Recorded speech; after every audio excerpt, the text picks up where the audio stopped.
అక్రమ సంబంధాల గురించి ఈ వీడియోలో చెప్తాను. లాస్ట్ దాకా చూసి షేర్ చేయండి. ఒక టెంపుల్లో ఒక గుడిలో ఒక పూజారి ఉన్నాడండి. అక్కడికి ఒక వేశ్య వస్తూ పోతూ ఉన్నది. ఆ వేశ్య వస్తూ పోతుంటే ఆమెను చూసి వ్యామోహించాడు ఈ పూజారి. వ్యామోహించి ఒకానొక రోజు ఆమె ఇంటికి వెళ్ళాడు.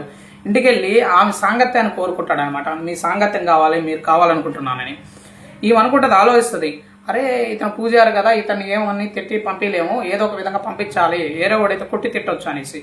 అప్పుడు ఆమె చెప్పద్ది, నేను కొద్దిగా ఇంట్లో పొంగల్ వండానని తినండి, తినిన తర్వాత మీ ఇష్టం తర్వాత అంటది.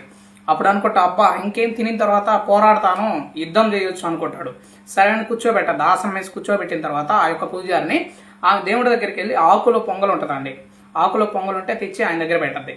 తర్వాత కిచెన్లో పోయి ఒక ప్లేట్లో పొంగల్ వేసుకొని ఆడ తెచ్చి పెట్టద్ది. పెట్టేసి మీకు ఏది ఇష్టమో తినండి అంటది. వాడు చూస్తాడు, అది పొంగలే ఇది పొంగలే, కాకపోతే ఆకులో ఉంది ప్లేట్లో ఉంది. అప్పుడు చూసి, ఏదైతే ఉందండి, రెండు ఎందుకు పెట్టావు, ఏదైతే ఉంది పదార్థం అంతా ఒకటే కదా, పదార్థం ఒకటే, ఆకు ప్లేట్ అంతే, అంతా ఒకటే కదా అంటాడు. అప్పుడు ఆమంటది, లేదు ఏది ఇష్టమో తిను అంటది.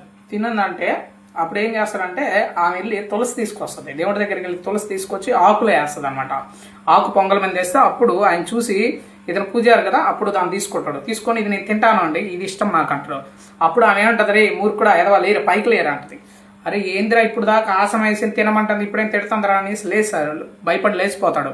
అప్పుడు చెప్పొద్దామి, అరే మూర్ఖప ఎదవా, నీ భార్య తులసి పవిత్రమైంది, దేవుడికి నైవేద్యం పెట్టిన పొంగలి ఎంత పవిత్రమైందో తులసేసి అంత పవిత్రమైందిరా నీ భార్య.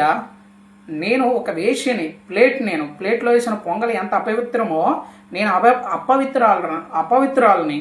ఎందుకంటే నన్ను అందరూ నాతో వస్తూ తిరుగుతూ పోతూ ఉంటారు. నేను ఒక వేశ్యని, నేను ప్లేట్లో ఉన్న పొంగలి, నేను దేవుడికి పనికిరాను, నైవేద్యంగా పనికిరాను, ఇది తులసేసిన నైవేద్యం రా, నీ భార్య అంత గొప్పదిరా, పవిత్రమైందిరా, నీ భార్య దగ్గరికి పోరా మూర్ఖుడా. ఎందుకంటే అవయవాలు ఒకటేనండి. ఇక్కడ అవయవాలు, ఈ స్త్రీ దగ్గర ఉండే అవయవాలు, ఈ స్త్రీ దగ్గర ఉండే అవయవాలు, నీ భార్య దగ్గర ఉండే అవయవాలేరా మూర్ఖుడా. వేశ్య దగ్గర ఉండేది, బయటోడు, పక్కింటోడు, ఎనకింటోడు భార్య దగ్గర ఉండేది కూడా అయ్యే అవయవాలు. అంతమంది కళ్ళు, చెవులు, ముక్కు అవయవాలంతా ఒకటే, కాకపోతే శరీరం వేరు అంతే. పక్కింట్లో వెనకింట్లో ఉన్నారు అంతే. నీ వ్యామోహం అనమాట. అట్లాగా పవిత్రమైన ప్రసాదం లాంటి నీ భార్యను వదిలేసి వేరే వాళ్ళ భార్యల దగ్గరికి పోయిన ప్రతి ఒక్కడు సర్వనాశనం అయిపోయిన వాళ్ళే ఎక్కువ మంది అనమాట. ఎవడో చరిత్రలో బాగుపడిన వాళ్ళాడు. ఎవడైతే అక్రమ సంబంధాలు పెట్టుకున్నారో ఆ స్త్రీ కానీ పురుషుడు కానీ చరిత్రలో ఎవరు బాగుపడలా. ఎందుకంటే సర్వనాశనం అయిపోయిన వాళ్ళు ఎక్కువ ఉన్నారు. కలిసి రాదండి, జీవితంలో కలిసి రాదు. అక్రమ సంబంధం ఎప్పుడు పెట్టుకోవద్దు. పవిత్రమైన భార్య దగ్గరే ఉన్నాడు. ఓం నమో వెంకటేశాయ.